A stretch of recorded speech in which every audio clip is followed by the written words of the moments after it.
दोस्तों, सूरज और ईशा को अब पता चल चुकी होती है सारी सच्चाई और वो अब अवनी और उसके गैंग को बिल्कुल भी नहीं छोड़ने वाले।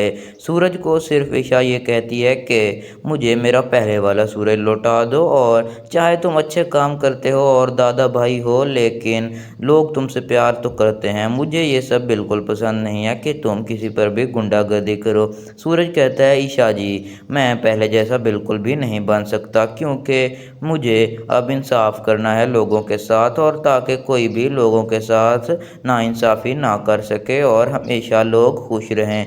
लेकिन ईशा कहती है, सूरज, तुम आईएएस बनकर भी तो उनके साथ अच्छाई कर सकते हो और हमेशा इंसाफ ही करना।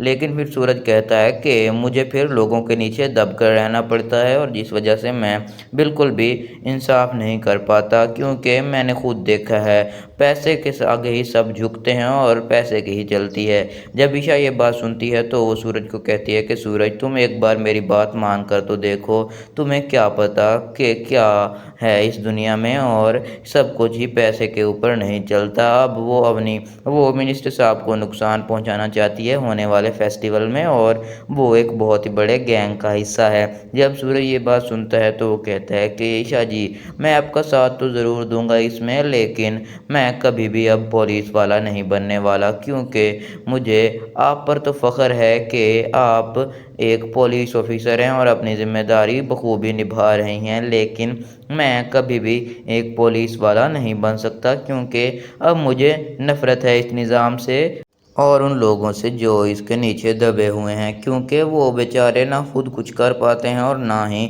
उन्हें कोई कुछ करने देता है कि वो लोगों की मदद करें। अवनी, जो कि अब भाग गई थी अपने साथियों के साथ, वो पिन ड्राइव लेकर, जिसमें सारी सिक्योरिटी रिपोर्ट्स थी कि क्या होगा फेस्टिवल में, ताकि वो नुकसान पहुंचा सके फिर मिनिस्टर साहब को और वो लोग कामयाब हो सके अपने मकसद में और उनको जान से मार सकें मिनिस्टर साहब को। लेकिन ईशा और सूरज वो ऐसा बिल्कुल भी नहीं होने देने वाले थे।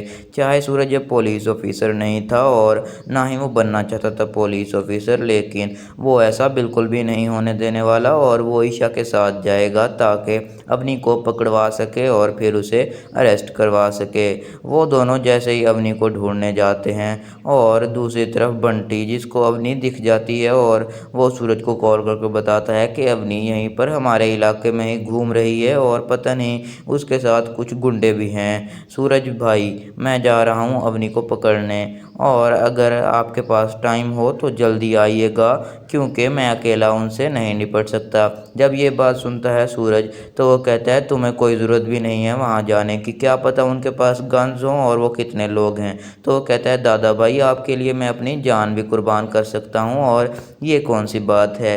तो सूरज कहता है, तुम्हें ऐसा करने की बिल्कुल भी ज़रूरत नहीं है, जब तक मैं नहीं आता तुम वहाँ से हिलोगे भी नहीं। तो फिर कहता है बंटी भाई, आप तो जानते हैं कि अगर मैं आगे ना गया तो फिर वो लोग निकल जाएंगे यहाँ से, मैं क्या ही कर सकता हूँ। अगर मैं अभी नहीं गया तो फिर हम उसे कभी भी नहीं पकड़ सकेंगे।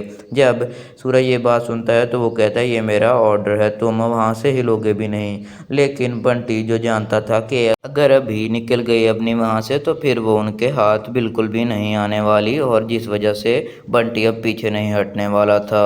दूसरी तरफ सूरज की बहन, वो उससे बहुत ज़्यादा प्यार करती थी, और वो उसे कह रही थी कि जब तक भाई नहीं आते तुम्हें यहाँ से जाने की ज़रूरत नहीं है। और सूरज को अभी तक ये पता नहीं था कि बंटी और उसकी बहन एक दूसरे से बहुत ज़्यादा प्यार करते हैं, और वो लोग एक दूसरे के साथ कब से प्यार में हैं। जब सूरज को ये बात पता चलेगी तो वो क्या करेगा।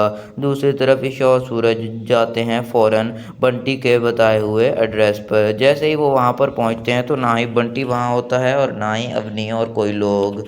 तो सूरज बहुत ज़्यादा परेशान हो जाता है कि आखिर बंटी कहाँ गया और उसको उन लोगों ने नुकसान तो नहीं पहुँचा दिया। लेकिन वो जानता था कि बंटी उनके पीछे गया होगा, और दूसरी तरफ बंटी कर रहा होता है उनका पीछा अपनी बाइक से।